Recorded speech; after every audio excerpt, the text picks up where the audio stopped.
তাগুত ও ইসলামের ভিতরে যে পার্থক্য রয়েছে সেই পার্থক্যটা কিভাবে আমরা বুঝব?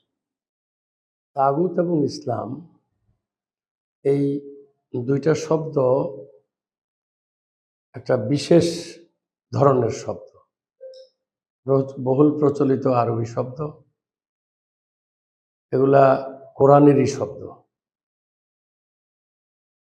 আমরা যদি ইসলামের শব্দটা কোরআনে আছে কিনা বুঝতে চাই, তাহলে আমরা সংক্ষেপে ইন্নাদ্দীনা ইনদাল্লাহিল ইসলাম, এখানে আমরা ইসলাম শব্দটা পাচ্ছি।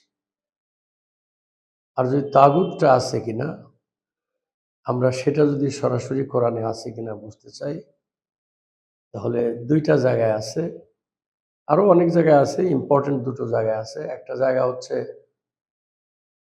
আনিয়াবুদুল্লাহ ওয়াজতানিবুত তাগুত, সরাসরি তাগুত এই শব্দটাই এখানে প্রয়োগ করা হয়েছে। আরেকটা আছে ইজহাব ইলা ফিরআউনা ইন্নাহু তাগা, এটাও মুসা আলাইহিস সালামের সময়ের কথা, আল্লাহর হুকুম মুসার প্রতি। সেখানেও এই তাগুত শব্দেরই মূল যে শব্দ তগা, সেইখান থেকে এই শব্দটাও কোরআনে ব্যবহৃত হয়েছে। তাহলে এখন প্রশ্ন আসে যে আমরা ইসলাম বলতে কি বোঝায় আর তাগুত বলতে কি বোঝায়? এই দুইটা শব্দ কিন্তু মানব সভ্যতার ইতিহাসে আরবি ভাষাতে তো অবশ্যই, পৃথিবীর বিভিন্ন ভাষায় কিন্তু এই দুটো শব্দও কিন্তু আবার প্রচলিত আছে, ব্যাপকভাবে প্রচলিত আছে। ফার্সি উর্দু ভাষা এমন সরাসরি আছে এই শব্দ দুটো, এবং এর জনসংখ্যাও তো পৃথিবীতে কম নয়। প্রায় 70-80 কোটির মতো মানুষ বা 100 কোটির মতো মানুষ সরাসরি এই শব্দটার সাথে দুটোর সাথে পরিচিত। আর হিন্দি ভাষায় প্রায় 120 কোটির মতো লোক আছে, সেটাও কিন্তু তারা এই তাগুত শব্দটাকে ব্যবহার করে অন্য শব্দে, যেমন আমাদের বাংলায় বিদ্রোহ, দ্রোহ, অস্বীকার, অমান্য করা। এবং হিন্দি ভাষায়ও এই শব্দগুলা আমরা পাই। এই বাগি, বাগাওয়াত, বাগাওয়াত শব্দটা হিন্দি ভাষায়ও আছে। তাহলে সেখানে 120 কোটি মানুষ এই শব্দটার সঙ্গে সরাসরিভাবে পরিচিত। এবং পৃথিবীর আফ্রিকার অন্যান্য ভাষায়ও কিন্তু তাদের নিজস্ব ভাষায় এই তাগুত, বাগাওয়াত, বাগি রূপান্তরে বিভিন্নভাবে সেটা ব্যবহৃত হয়েছে। সুতরাং পৃথিবীর মানুষ সকলেই কিন্তু এই দুটো শব্দের সাথে আছে। ইসলাম শব্দটাকে যদি আমরা দেখি, ভারতের এই মহাদেশের মধ্যে ভারত সবচেয়ে বড় দেশ, এবং এই অঞ্চলটা পৃথিবীর সবচেয়ে পুরাতন এলাকার একটা। এখানকার জনগোষ্ঠীর বেশিরভাগ লোকদের একটা শব্দ তাদের মধ্যে প্রচলিত আছে, সকলের। ভারতের মধ্যে নানান ভাষাভাষী লোকজন, কিন্তু একটা শব্দ এমন আছে যে শব্দটার দ্বারা গোটা ভারতের সকল মানুষের প্রতিনিধিত্ব করে এই শব্দটা, সেটা হলো ওম শান্তি। তো ওম অর্থ হচ্ছে ঈশ্বর, আল্লাহ, গড। আমরা যে যে ভাষায় বলি, স্রষ্টাকে তারা ওম বলতেছে। তাহলে আর শান্তি শব্দটা হলো শান্তি, ইসলাম শব্দের অর্থ হলো শান্তি এবং আত্মসমর্পণ। এই দুটো শব্দ, এই একটা শব্দেরই দুটো অর্থ খুবই তাৎপর্যপূর্ণ। ইসলাম শব্দের প্রথম অর্থটা হলো আত্মসমর্পণ, আর দ্বিতীয় অর্থটা হলো শান্তি। শান্তি তখনই প্রতিষ্ঠিত হয় যেখানে আত্মসমর্পণ থাকে। আত্মসমর্পণ করলেই শান্তি অর্জিত হয়। দুই পক্ষের যুদ্ধের মধ্যে আত্মসমর্পণ যতক্ষণ না হচ্ছে, ততক্ষণ পর্যন্ত কিন্তু সেখানে শান্তি প্রতিষ্ঠিত হয় না। আমাদের এইখানে আমরা যদি দেখি ৭১ সালে বর্বর পাকিস্তানি বাহিনী যদি আমাদের সোহরাওয়ার্দী উদ্যানে আত্মসমর্পণ না করত, তাইলে তো আরো যুদ্ধ চলতো এবং শান্তি প্রতিষ্ঠিত হইতো না। তাহলে শান্তির প্রথম শর্তই হচ্ছে আত্মসমর্পণ, মেনে যাওয়া, মানিয়ে নেওয়া, মান্যতা দেওয়া। সুতরাং মান্যতা দেওয়া, মেনে নেওয়া, গ্রহণ করা, এই শব্দগুলার সাথে আমরা পরিচিত। ইসলাম শব্দের প্রথম অর্থটা এইটা। আর যখনই মেনে নেয়, যখনই গ্রহণ করে, যখনই মান্যতা পায়, তখনই কিন্তু শান্তি চলে আসে। খুব স্বাভাবিক। কোনো একটা ঝগড়া হচ্ছে, সেখানে আলোচনা হয়ে যারা সালিশ থাকেন তারা যেটা বলেন এটা যখন মেনে নেয় উভয় পক্ষ, তাহলে সেখানে বাস আর ঝগড়া নাই। সবাই যার যার মতো কোলাকুলি করে হাত মিলিয়ে সবাই চলে যাচ্ছে। তাতে বোঝা যাচ্ছে এখানে শান্তি প্রতিষ্ঠিত হয়েছে। তাইলে ওম বলা হয় স্রষ্টাকে, আর ওমের সাথে সাথে বলা হয় শান্তি। তার মানে ওমই হচ্ছে, ওমের কাছে আত্মসমর্পণ যদি করা হয়, অর্থাৎ আল্লাহর কাছে যদি আত্মসমর্পণ করা হয়, অর্থাৎ গডের কাছে যদি আত্মসমর্পণ করা হয়, অর্থাৎ আরো অন্যান্য ভাষায় যেগুলোতে বলা হয় সৃষ্টিকর্তাকে, তো সৃষ্টিকর্তা এই শব্দটা আবার এমন একটা শব্দ যেটা পৃথিবীর সকল মানুষ একযোগে গ্রহণ করে। ক্রিয়েটর, সৃষ্টিকর্তা। আমাদের এখানে এই উপমহাদেশের মধ্যে সৃষ্টিকর্তা শব্দটা বহুল প্রচলিত। আবার এই সৃষ্টিকর্তার আরেকটা বিশেষণ বলা হয় আল্লাহ সর্বশক্তিমান, ঈশ্বরই সর্বশক্তিমান। গডই হচ্ছে সবকিছুর শক্তির উৎস।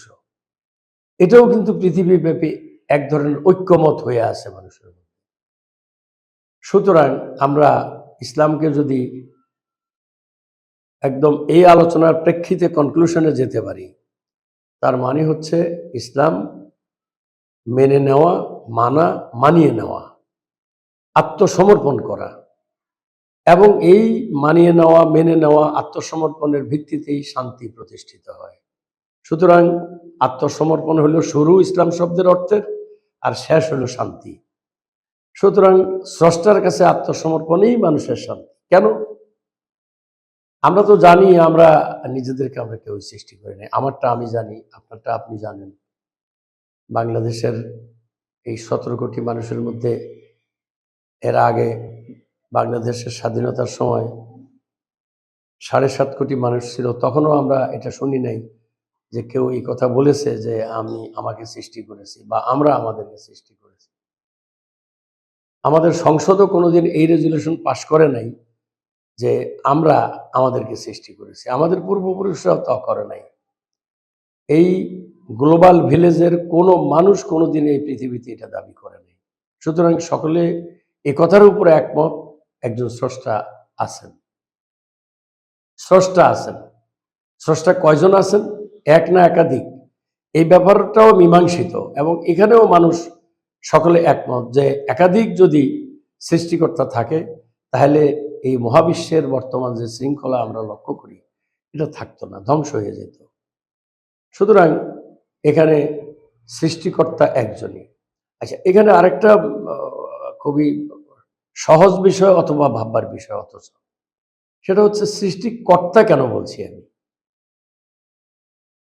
তার মানে হচ্ছে যিনি সৃষ্টি করেছেন, ক্রিয়েটর, তার কর্তৃত্ব মেনে নিচ্ছি বলেই আমি তাকে সৃষ্টিকর্তা বলছি। কর্তৃত্ববিহীন কোনো স্রষ্টা হয় না। তাইলে আল্লাহর কর্তৃত্ব স্রষ্টা হিসাবে আমরা স্বীকার করে তার কাছে যখন আমরা সারেন্ডার করি, তখন সেটা ইসলাম হয়ে যায়। এবং স্রষ্টার কাছে আত্মসমর্পণের মাধ্যমেই মানুষের জীবনের শান্তি প্রতিষ্ঠিত হবে। এটাই বৈজ্ঞানিক কথা, এটাই যুক্তিসঙ্গত, এবং এটাই রেশনাল। তো সুতরাং আমরা ইসলামটা যেটা বুঝলাম সেটা হলো আল্লাহর কর্তৃত্বকে মেনে নেওয়ার ভিতরেই হচ্ছে আত্মসমর্পণ, এবং তাতেই শান্তি। তাহলে আল্লাহর কর্তৃত্ব মেনে নেওয়া মানে যদি ইসলাম হয়, তাহলে এখানে তাগুত শব্দটাকে আপনি এখানে আনলেন পাশাপাশি। তো এই দুটো শব্দকে পাশাপাশি আনাটা আমি মনে করি খুবই যুক্তিসঙ্গত। কারণ আল্লাহর কাছে আত্মসমর্পণ, তার মাধ্যমে জীবনের শান্তি অর্জন, এটা হলো ইসলাম। আর যখনই আমি আত্মসমর্পণ করলাম না, আমি যখনই আত্মসমর্পণের মাধ্যমে, মেনে নেওয়ার মাধ্যমে, আল্লাহর কর্তৃত্বকে স্বীকার করার মাধ্যমে যখনই আমি ইসলাম গ্রহণ করলাম না, তাহলে তার বিপরীতে আর কি থাকে? তাগুত থাকে। তাগুত মানে কি? তগা। ইজহাব ইলা ফিরআউনা ইন্নাহু তগা। আল্লাহ মুসা আলাইহিস সালামকে এখন থেকে হাজার হাজার বছর আগে পৃথিবীতে প্রায় ৬০০ বছর পর্যন্ত এক নাগারে মিশরকে শাসন করেছে যে শাসক গোষ্ঠী, তাদের সম্মিলিত নাম হলো ফেরাউন। এর মধ্যে অনেক শাসক এসছেন। শাসকদের যে ইনস্টিটিউশন, এটার নাম হলো ফেরাউন। ফেরাউন কোনো ব্যক্তির নাম নয়। ফেরাউন প্রতীকী অর্থে স্বৈরাচার, স্বেচ্ছাচারিতা। এই যে আমরা স্বৈরাচার বলি, স্বেচ্ছাচারী বলি, এটার অর্থ কি? এটার অর্থ হলো নিজের ইচ্ছায় যিনি সবকিছু করেন, শাসন করেন, তাকেই বলা হয় স্বেচ্ছাচারী। স্বেচ্ছাচারী মানে নিজ ইচ্ছার ভিত্তিতেই সবকিছু করেন। সেখানে স্রষ্টাও থাকে না, অন্য মানুষদের উপস্থিতিও থাকে না। এককভাবে, একক ইচ্ছায়, একক সিদ্ধান্তে যখন কাজ করে, তখনই আমরা এটাকে ফ্যাসিস্ট বলি, স্বৈরাচার বলি, স্বৈর শাসন বলি, অটোক্রেটিক শাসন বলি। এই যে ফেরাউনরা, তারা কিন্তু এই স্বেচ্ছাচারী, স্বৈরাচারী এবং স্বৈরাচার এবং একক সিদ্ধান্তে যিনি কাজ করেন, তার পক্ষে কখনো মানুষের মধ্যে সাম্য বজায় রাখা সম্ভব হয় না। তিনি নিজেই তো বৈষম্য শুরু করলেন। সকল মানুষ যেহেতু একজন স্রষ্টার সৃষ্টি, তখন সকল মানুষ কিন্তু সমান। এই সমানের বাইরে গিয়ে যখন একজন তার কর্তৃত্বকে সকলের উপরে স্থান দেয়, তখনই তিনি কিন্তু বৈষম্য করে ফেললেন। তাকে দিয়ে সাম্য প্রতিষ্ঠা হওয়া কিছুতেই সম্ভব নয়। আর এটাই মানুষের ক্যারেক্টার। স্বৈরাচারী হয়ে যাওয়া, এটা মানুষের যেমন একটা খারাপ চরিত্র হিসেবে আমরা দেখি, কিন্তু মানুষের চরিত্রের ভিতরে কিন্তু এটা আছে। মানুষের চরিত্রের ভিতরে কিন্তু বিদ্রোহ, বাগাওয়াত এবং একচ্ছত্র হওয়ার মানসিকতা মানুষের মধ্যে আছে। এটা আমরা কি করে বুঝি? মানুষের স্বভাবটাই হচ্ছে যে নিজে ভালোটা নেওয়া, নিজে ভালোটা গ্রহণ করা, নিজের জন্য ভালোটা চয়েস করা। এটা হলো মানুষের স্বাভাবিক স্বভাব, চাহিদা। দুইটা শিশুকে একসঙ্গে বসিয়ে দিয়ে আপনি যদি দুই ধরনের দুইটা পানীয় তার সামনে রাখেন, এর মধ্যে সে জাজ করে যে কোনটা বেশি ভালো। এই শিশু বয়সেই তার মধ্যে ওই জাজমেন্টের ক্ষমতাটা থাকে এবং তখন সে বুঝে যে এটা ভালো না ওইটা ভালো। তখন সে কি করে? দুটোর মধ্যে তার দৃষ্টিতে যেটা ভালো এটা সে গ্রহণ করে। আরেকজন যদি মনে করে হ্যাঁ ওইটাই ভালো, তখন কাড়াকাড়ি শুরু হয়ে যায়। আর দুজনেই যদি মনে করে যে দুইটাই ভালো, আমার দুইটাই দরকার, সে আরেকটু স্বৈরাচারী হয়ে দুটোকেই নিতে চায়, তখন দুইজনের মধ্যে কাড়াকাড়ি লাগে। একই মাতৃগর্ভ থেকে আসা দুই ভাই অথবা দুই বোন বা এক ভাই এক বোন, আমরা আমাদের চোখের সামনে দেখি তারা এইভাবে কাড়াকাড়ি করে। তার মানে মানুষ আত্মকেন্দ্রিকতা দ্বারা পরিগঠিত, তৈরি, সৃষ্টি। কোরআন এভাবে বলেছেন এটাকে, আলহামাহা ফুজুরাহা ওয়া তাকওয়াহা। আমি তার মধ্যে দুইটা বিপরীত ধর্মী ক্যারেক্টার দিয়ে দিয়েছি। তার যে রসায়ন, মানুষের যে সৃষ্টি রসায়ন, সেটা মনের হোক আর অন্তরের হোক আর শরীরের বিভিন্ন জায়গার চাহিদা হোক, এই সমস্ত তিনটা পার্টের এই সৃষ্টির মধ্যে কিন্তু এই দুইটা রসায়ন যুক্ত করা আছে। একটা হলো মোরালিটি, নৈতিকতা, তাকওয়া। আরেকটা হচ্ছে ফুজুরি। ফুজুরি মানে হচ্ছে সীমা অতিক্রম করা, এবং যেটাকে আমরা অ্যানিম্যালিটি বলতে পারি। তাইলে আমরা যদি ইংরেজি ভাষায় এটাকে বলি, তাহলে দুইটা বিপরীত ধর্মী ক্যারেক্টার এর রসায়ন মানুষের সৃষ্টির মধ্যে দেওয়া আছে। একটা হলো অ্যানিম্যালিটি, আর একটা হলো রেশনালিটি। এই দুটো জিনিস দিয়ে তৈরি করেছে। একটাকে কোরআনের ভাষায় তাকওয়া বলা হয়েছে, আরেকটাকে ফুজুরি বলা হয়েছে। তো ফুজুরি মানে সীমা লঙ্ঘন করা। তাহলে সীমা লঙ্ঘন করা মানে কি? আমি যদি আল্লাহর সঙ্গে ইসলাম গ্রহণ করার মাধ্যমে আমার এই চুক্তি হয়ে থাকে যে আমি তোমাকেই মেনে নেব, তো সেখান থেকে লঙ্ঘন করা মানেই হচ্ছে ফুজুরি করা, সীমা লঙ্ঘন করা। সীমাটা কি? আল্লাহকে আমি আমার সৃষ্টিকর্তা হিসাবে স্বীকার করে নিয়েছি। তো কর্তা যখন কাউকে স্বীকার করা হয়, তাহলে কর্তার ইচ্ছা মতো চলতে হবে, এটাও ওই সৃষ্টিকর্তার শব্দের মধ্যেই এই অর্থটা লুকিত আছে। তো সুতরাং সৃষ্টিকর্তাকে যখনই আমি তার সৃষ্টিকর্তা হিসেবে মেনে নিচ্ছি তাকে, তখন তিনি যেহেতু সৃষ্টি করেছেন, আমার সৃষ্টির রহস্য তার জানা আছে।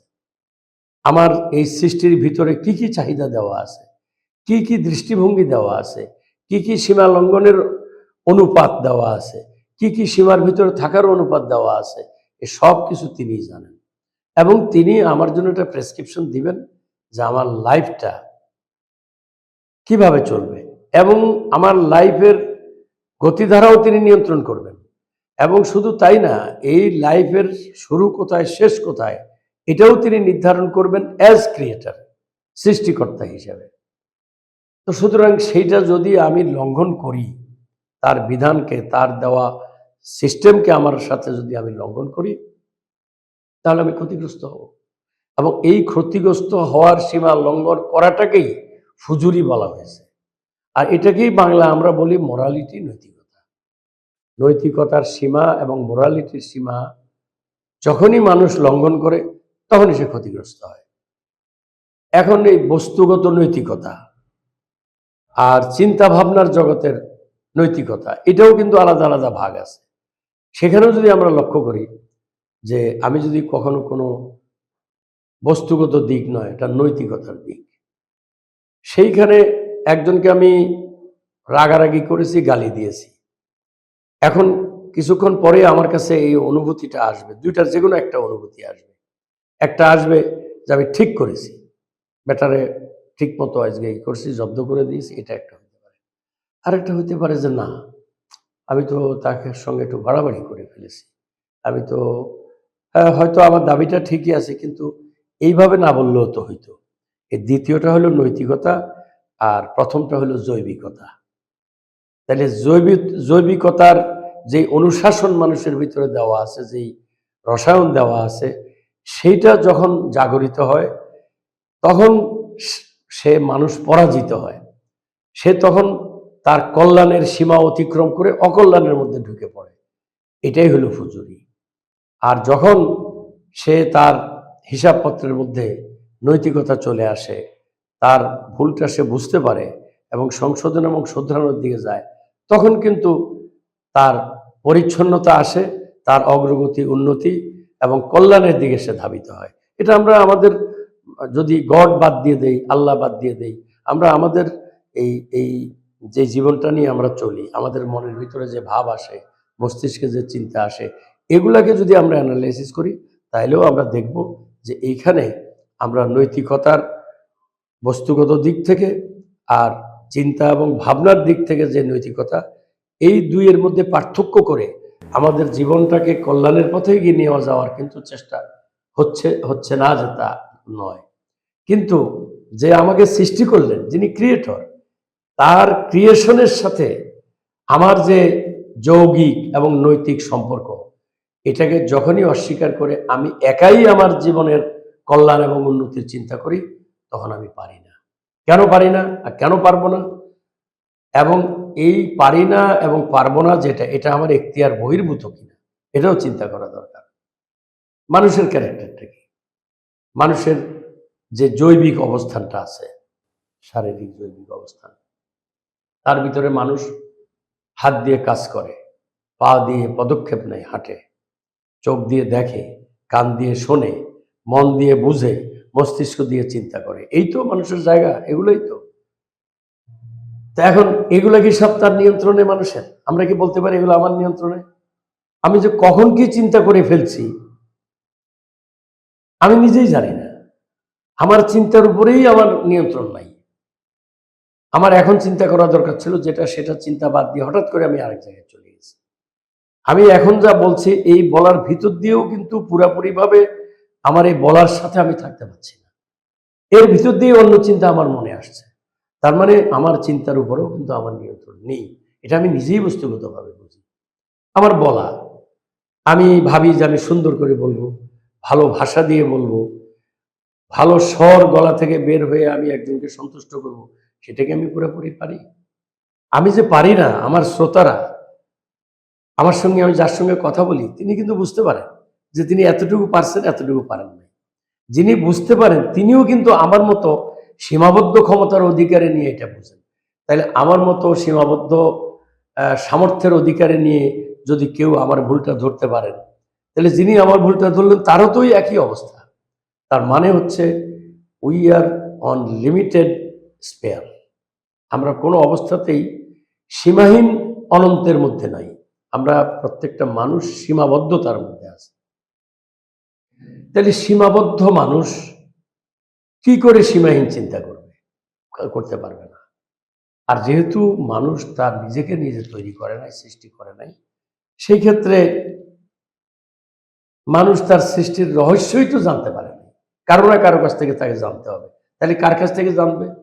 সৃষ্টির সময় যারা যদি কেউ সামনে দাঁড়িয়ে থাকেন, বসে থাকেন, তিনি দেখে দেখে কিছু মনে রাখলেন এবং সেটা এসে আমাকে বললেন, এই তোমার যখন, যেমন আমাদের জন্ম হয় যখন, তো জন্মের সময় তো নার্স থাকে, মা থাকে, মা তো নিজেই থাকেন, তারপরে যারা যারা খেদমত করেন তারা থাকেন, নানি দাদি তারা থাকেন।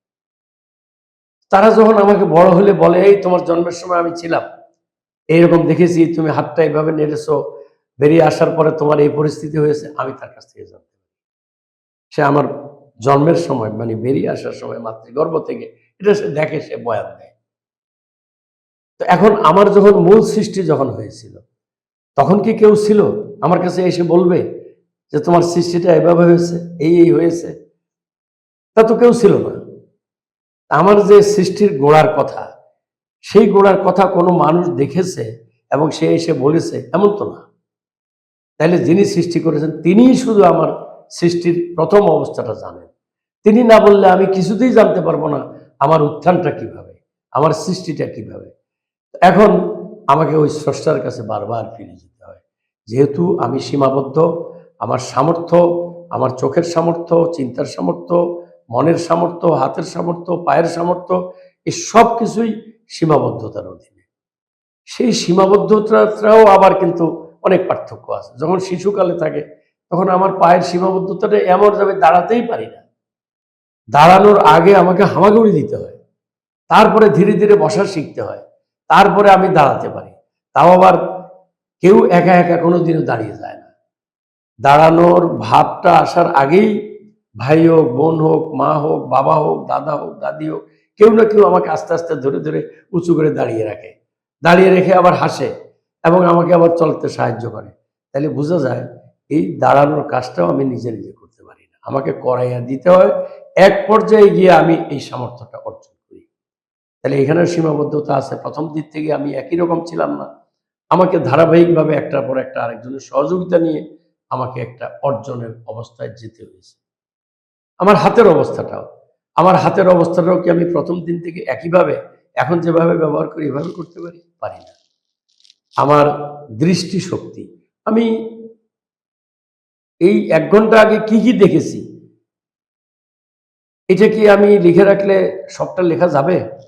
কত সীমাবদ্ধতা, সবটা আমি লিখে রাখতে পারবো না। একটা জিনিসকে দেখার সময় কত আঙ্গিকে দেখেছি, এটা যদি লেখা শুরু করি তাও আমি পুরাটা লিখতে পারবো না।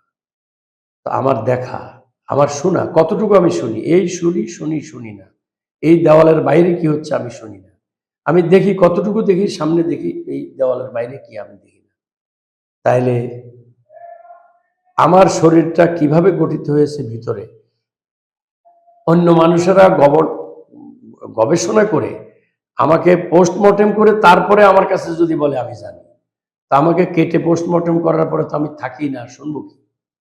একমাত্র অপারেশন যখন হয় তখন অপারেশন করার সময় ভিডিও করে রাখে এবং যারা দেখে আমি সুস্থ হয়ে যাওয়ার পরে তারা আমাকে পরে বর্ণনা দেয়, সেই বর্ণনাটাও 100 ভাগ দিতে পারে না।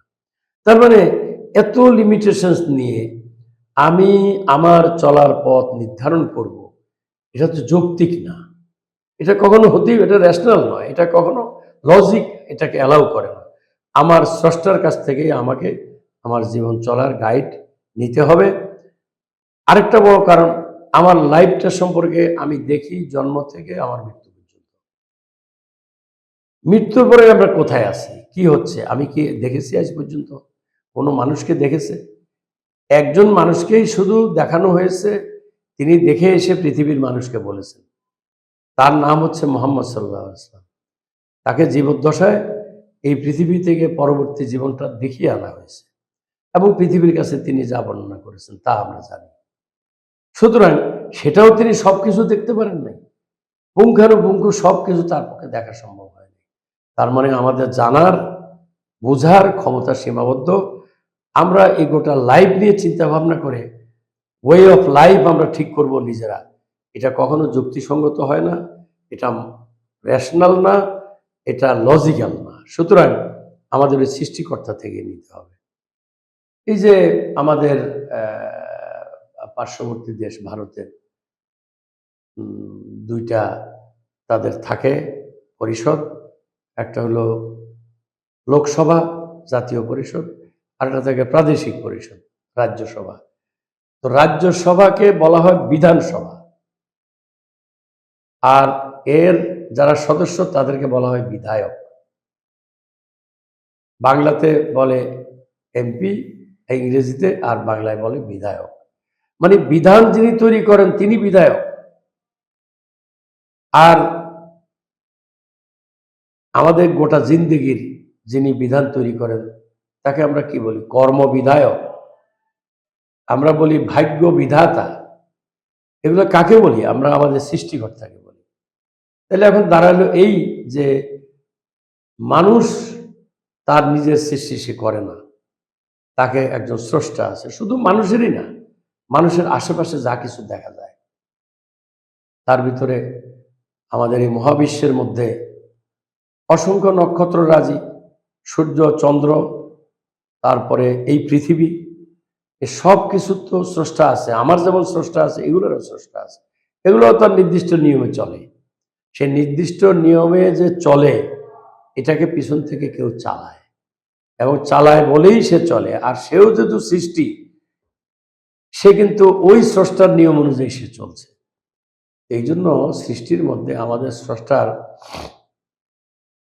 দুইটা ভাগ, একটা হলো মানুষ, আর একটা মানুষ ব্যতিরিকে আর যে জগতের সবকিছু সেগুলা। তো সৃষ্টিকর্তা আমাদের যিনি স্রষ্টা, তিনি তার বিধানটা, তার ইচ্ছাটা, তার অর্ডারটা, তার প্রেসক্রিপশনটা এই গোটা সৃষ্টির উপরে দুইভাবে প্রয়োগ করেন। এক ভাগ হচ্ছে বাধ্যতামূলক, আর এক ভাগ হচ্ছে ঐচ্ছিক।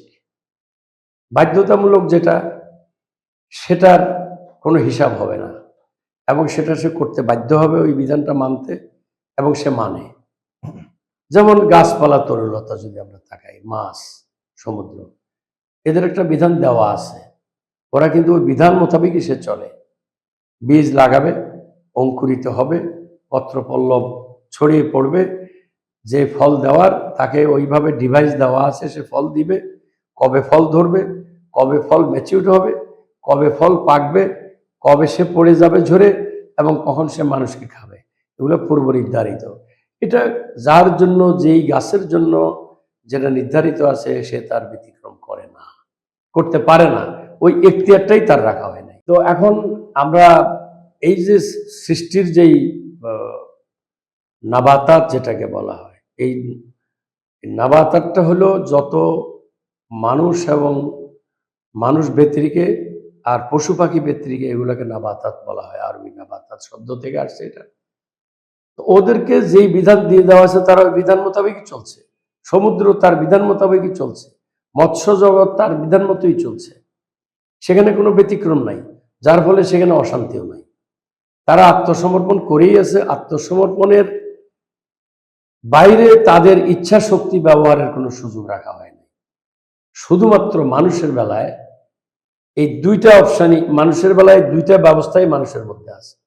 কিছু কিছু বাধ্যতামূলক বিধান আছে সৃষ্টিকর্তার আল্লাহর, সেটা মানুষ পালন করতে বাধ্য। যেমন তার জন্য বিধান রাখা আছে ঘুম, সে ঘুমাতে বাধ্য, সে যেই হোক না কেন। তাকে, সে যদি না ঘুমায় তাহলে তার অস্তিত্ব সংকটে পড়ে। খাবারের ব্যবস্থার বিধান রাখা হয়েছে তার জন্য, তাকে খেতে হয়, সে খেতে বাধ্য, এবং না খেলে তার অস্তিত্ব সংকট হয়ে যায়।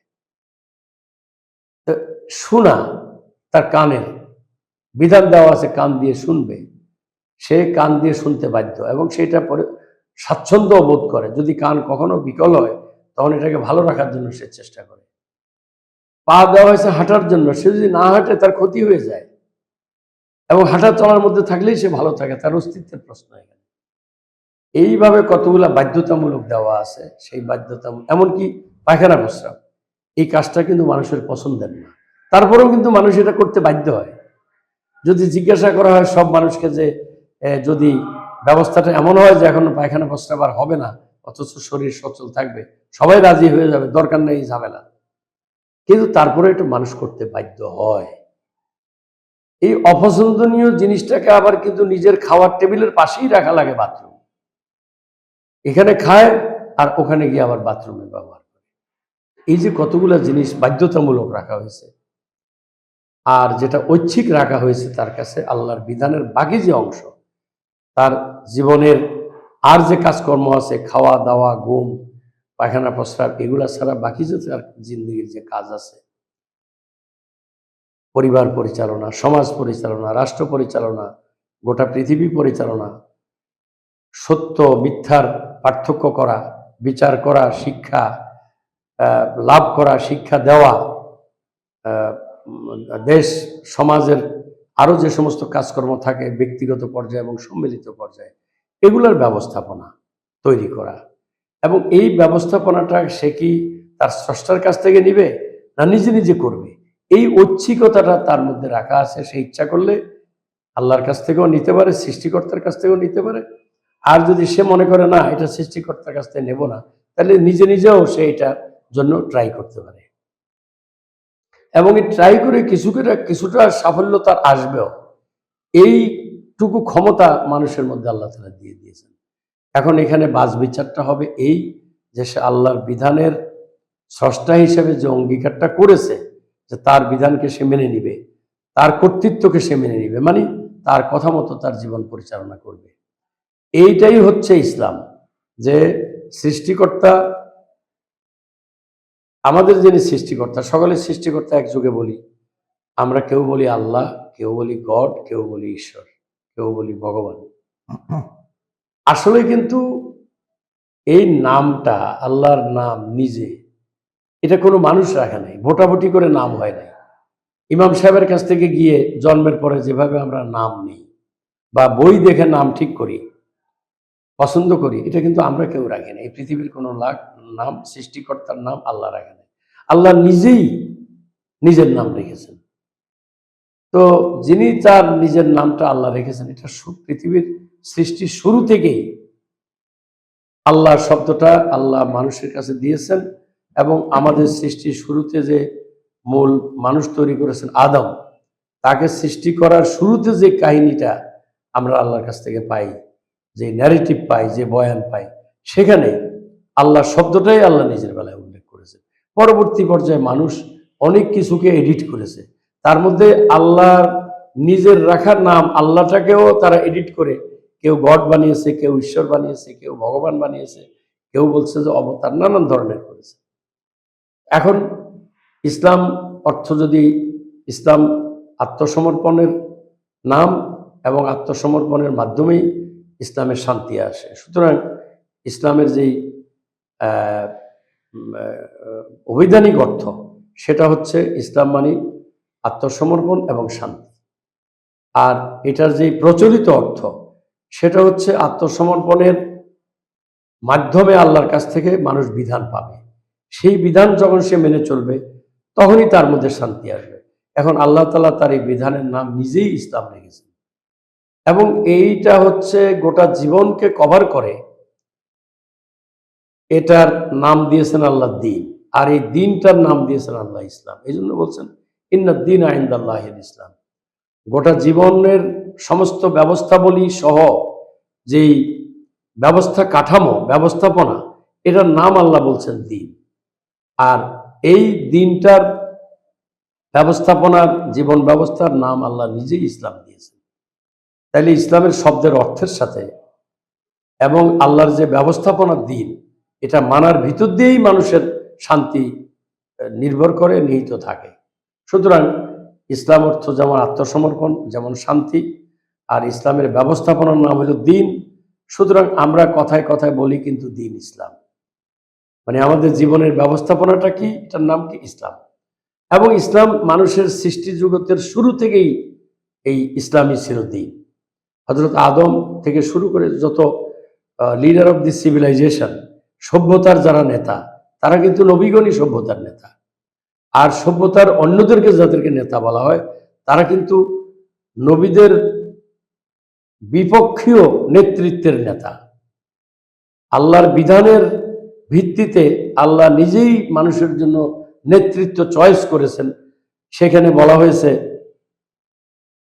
মানুষদের মধ্য থেকে আল্লাহ তাআলা তার নেতৃত্ব নবীগণকে চয়েস করেছেন।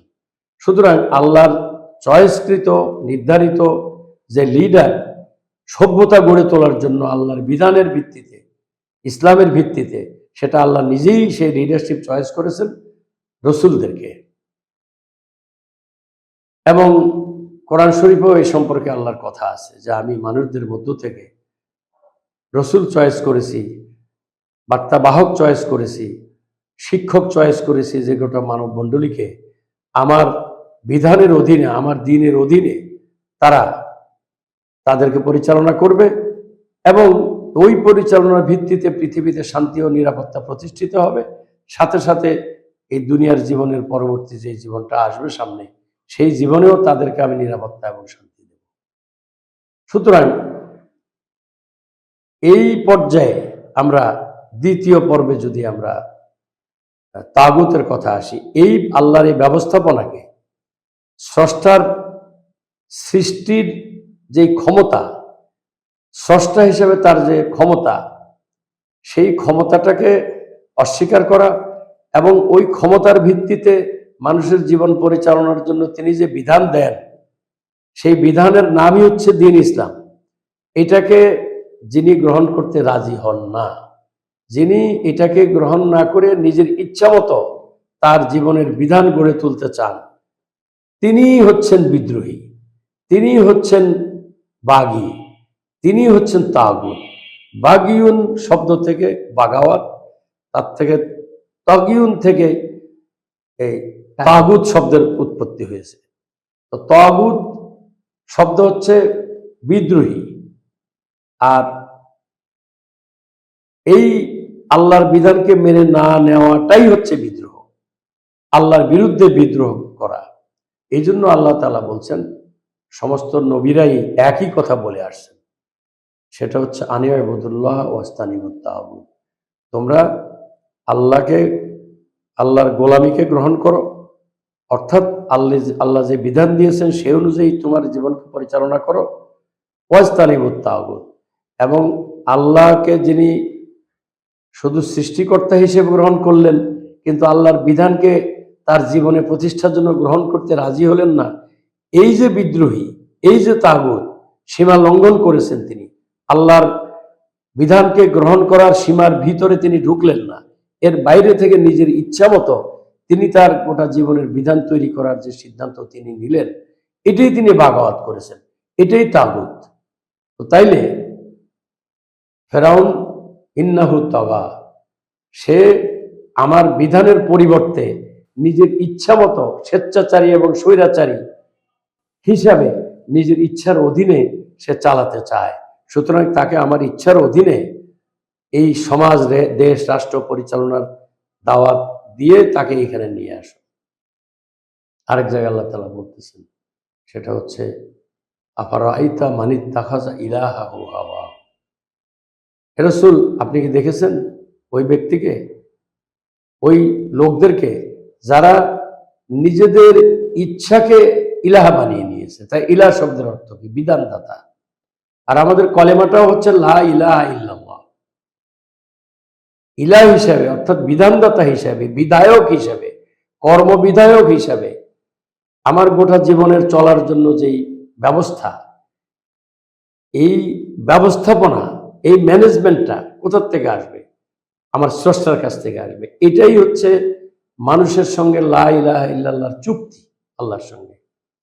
এখন যখনই মানুষ এই আল্লাহর কাছ থেকে তার লাইফের ম্যানেজমেন্ট না নিয়ে নিজেরা নিজেদের ইচ্ছা মতো চলে, এই জন্য আল্লাহ বলছেন সে তার ইচ্ছাকে ইলাহা বানিয়ে নিয়েছে।